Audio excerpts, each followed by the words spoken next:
دنیا کے حالات آپ کی نظروں کے سامنے ہیں۔ خاص کر امت مسلمہ کے لیے جو مسائل اور جو مشکلات درپیش ہیں، مزید آپ کو بتانے کی ضرورت نہیں ہے۔ جانے کب سے یہ شعر سنا جا رہا ہے اور سنایا جا جگہ جگہ کے تجھے تھک چکے ہیں ہنگامے، نشاط لذت خاطراں بدل ڈالو، غلط روی سے منازل کا بودھ بڑھتا ہے، مسافرو روش کارواں بدل ڈالو۔ میں اپنے بچپن سے یہ شعر سنتا آ رہا ہوں کہ روش کارواں بدل ڈالو، روش کارواں بدل ڈالو، لیکن دیکھنے کے مرض بڑھتا گیا جوں جوں دوا کی۔ آج صرف اور صرف آپ کے وجود کا مسئلہ نہیں ہے، آپ کی جائیداد اور آپ کی پراپرٹی کا ہی مسئلہ نہیں ہے۔ اس وقت سب سے اہم بات یہ ہے کہ آپ کا ایمان داؤ پر لگا ہوا ہے۔ داخلی فتنے جو اندر سے ہمارے نوجوانوں کو کھوکھلا کرنے میں لگے ہوئے ہیں، آپ اس سے بھی آگاہ ہیں۔ خارجی فتنے جو باہر سے ہمارے عقیدے کو، ہمارے اعمال کو، ہماری تہذیب کی کوشش کر رہے ہیں، ان سے بھی آپ۔ دشمن اتنا چالاک ہے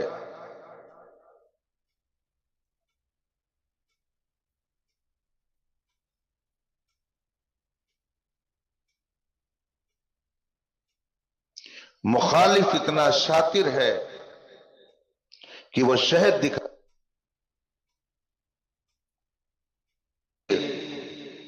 پیشوائے اہل سنت، مجدد دین و ملت، اعلی حضرت امام احمد رضا فاضل بریلوی رضی اللہ تعالی عنہ نے قوم کو بیدار کرتے ہوئے فرمایا تھا، سونا جنگل رات اندھیری، چھائی بدلی کالی ہے، سونے والو جاگتے رہیو چوروں کی رکھوالی۔ اس وقت آپ کے ایمان کا مسئلہ ہے،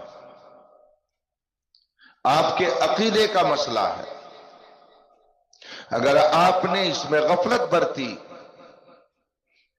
اور جو کچھ بھی اس وقت ہو رہا ہے، اگر آپ نے اس میں چاقو چوبند رہ کر کے اپنا فرض ادا نہیں کیا، تو نہ آپ کی پراپرٹی محفوظ رہ سکتی ہے، نہ آپ کی جان محفوظ رہ سکتی ہے، نہ آپ کا ایمان محفوظ رہ سکتا ہے۔ لیکن یہ بھی ماننے کی بات ہے، پراپرٹی تو ایک روز چھوڑ کر کے جانا ہی جانا ہے، جان بھی ایک روز جانی ہے، لیکن ایمان اور عقیدے کا معاملہ یہ ہے کہ یہ قبر تک ساتھ جائے گا۔ میں ایک موقع پر جنوبی ہند میں دورے پر گیا، حیدرآباد کی طرف۔ ایک مولانا صاحب بہت بڑے ادارے کے ملے۔ اس ادارے کے بارے میں نے سن رکھا تھا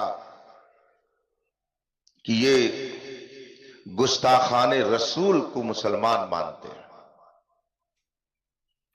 میں نے سوچا کہ آج میں ان سے خود پوچھوں۔ ایک جگہ بیٹھے تو میں نے ان سے پہلے کچھ دوسرے مسائل پوچھے۔ اس کے بعد میں نے ان سے کہا کہ آپ گستاخ رسول اشرف علی تھانوی وغیرہ کو کیا کہتے ہیں؟ وہ فوراً جلال میں آ گئے، غصے میں ہو گئے اور کہنے لگے کہ یہ نارتھ کے علماء، شمالی ہند کے علماء جہاں جاتے ہیں یہ مسئلہ ضرور اٹھاتے ہیں۔ دنیا کہاں سے کہاں چلی گئی اور ان کے سامنے یہی ایک مسئلہ ہے، یہ جہاں جاتے ہیں اس مسئلے پر گفتگو شروع کر دیتے ہیں۔ وہ ناراض ہو گئے۔ میں نے کہا مولانا ناراض مت ہوئیے، دنیا کہیں سے کہیں چلی جائے، فرعون کہاں چلا گیا، نمرود کہاں چلا گیا، شداد کہاں چلا گیا، قارون کہاں چلا گیا، ابو جہل کہاں چلا گیا، عتبہ اور شیبہ کہاں چلے گئے؟ آپ کہہ رہے ہو دنیا کہاں سے کہاں چلی گئی؟ دنیا کہیں سے کہیں نہیں گئی ہے، دنیا اپنی جگہ پر ہے۔ دنیا میں آنے والے کہاں سے کہاں چلے گئے؟ یہ بڑے بڑے سرغنہ یہ سب زمین میں دفن ہو گئے، ان کا کوئی وجود نہیں ہے۔ مصطفیٰ کے دشمنوں کا کوئی وجود باقی نہیں، مگر غوث اعظم کل بھی زندہ تھے، آج بھی زندہ ہیں۔ خواجہ غریب نواز کل بھی زندہ تھے، آج بھی زندہ ہیں۔ حضرت سیدنا سالار مسعود غازی کل بھی زندہ تھے، آج بھی زندہ ہیں۔ امام احمد رضا کل بھی زندہ تھے، آج بھی زندہ ہیں۔ آپ کہتے ہو دنیا کہاں سے کہاں چلی گئی، آپ اسی مسئلے کو لے کے چل رہے ہیں۔ دنیا کہیں سے کہیں چلی جائے، ایمان کا مسئلہ قبر میں بھی جائے گا۔ یہ وہ چیز ہے کہ قبر میں بھی اس سے چھٹکارا نہیں مل سکتا، بلکہ قبر میں سب سے پہلے یہ نہیں پوچھا جائے گا کہ آپ کتنے دنوں تک حکومت کر کے آئے، آپ کتنی پراپرٹی بنا کر کے آئے، آپ کتنی جائیداد چھوڑ کر کے آئے۔ قبر میں اگر پوچھا جائے گا تو سب سے پہلے ایمان اور عقیدے کے بارے میں۔ سبحان اللہ، سبحان اللہ۔ اس لیے ناراض مت ہوئیے، دنیا کہیں سے کہیں چلی جائے اس سے کوئی فرق نہیں پڑتا ہے۔ دیکھنا یہ ہے کہ دنیا کہاں سے کہاں جا رہی ہے اور جنت میں کون جا رہا ہے۔ جنت میں کسے جانا نصیب ہو رہا ہے؟ جنت میں وہی جائے گا جو میرے مصطفیٰ کا وفادار۔ اسی لیے امام احمد رضا نے فرمایا آج لے ان کی پناہ، آج مدد مانگ ان سے، کل نہ مانیں گے قیامت میں اگر مان گیا۔ اسی لیے امام احمد رضا ہم کو تعلیم دے رہے ہیں، انہیں جانا، انہیں مانا، نہ رکھا غیر سے کام، للہ الحمد میں دنیا سے مسلمان آیا۔ اگر ایمان کے ساتھ انسان دنیا سے جائے گا، جبکہ سب ساتھ چھوڑ دیں گے، قبر کی تاریک کوٹھری میں میرے مصطفیٰ کی نورانیت جلوہ گر ہوگی۔ امام احمد رضا نے خوشخبری دیتے ہوئے فرمایا قبر میں لہرائیں گے تا حشر چشم نور کے، جلوہ فرما ہوگی جب طلعت رسول اللہ۔ فتنے بے شمار ہیں، اندر کے بھی فتنے ہیں، باہر کے بھی فتنے ہیں، اور ان فتنوں سے اپنی حفاظت کرنا یہ خود آپ کی ذمہ داری ہے۔ شاعر کہتا ہے اپنے من میں ڈوب کر پاجا سراغ زندگی، تو اگر میرا نہیں بنتا نہ بن، اپنا تو بن۔ آدمی اپنے نفع اور نقصان کو تو سوچے۔ ایک ہوشیار بزنس مین، ایک بہترین تاجر کبھی اپنے نقصان کو نہیں سوچتا ہے کہ میں نقصان اٹھا لوں چلے گا۔ بہت قریبی اگر اس کا چاہنے والا، اس کا دوست، اس کا رشتہ دار بھی اس کی دکان پر آ جائے اور وہ لاکھ کہے بھئی آپ مجھ سے بہت قریب ہو، آپ میرے قریبی دوست ہو، آپ سے کیا میں نفع لوں گا، کچھ بھی کہے، چاہے ایک ہی پیسہ نفع لے لیکن نفع وہ ضرور لے گا۔ لاکھ کہتا رہے، اس لیے کہ وہ بزنس کے اصول میں ہے کہ ہم اگر ایسے ہی بغیر نفع کے گھاٹے میں ہر آنے والے کو دیتے رہیں گے تو ایک دن تو ہماری دکان خالی ہو جائے گی۔ ہوشیار تاجر کبھی بھی اپنے نقصان کا سودا نہیں کرتا ہے۔ اسی لیے میں کہتا ہوں ہوشیار سنی وہ ہے کہ جو کسی بھی ماحول میں رہے مگر اپنے ایمان کا کبھی وہ سودا نہ کرے، کہیں بھی رہے مگر وہ فخر سے کہے ہمارا رشتہ ان بزرگوں سے ملتا ہے جن کے بارے میں امام احمد رضا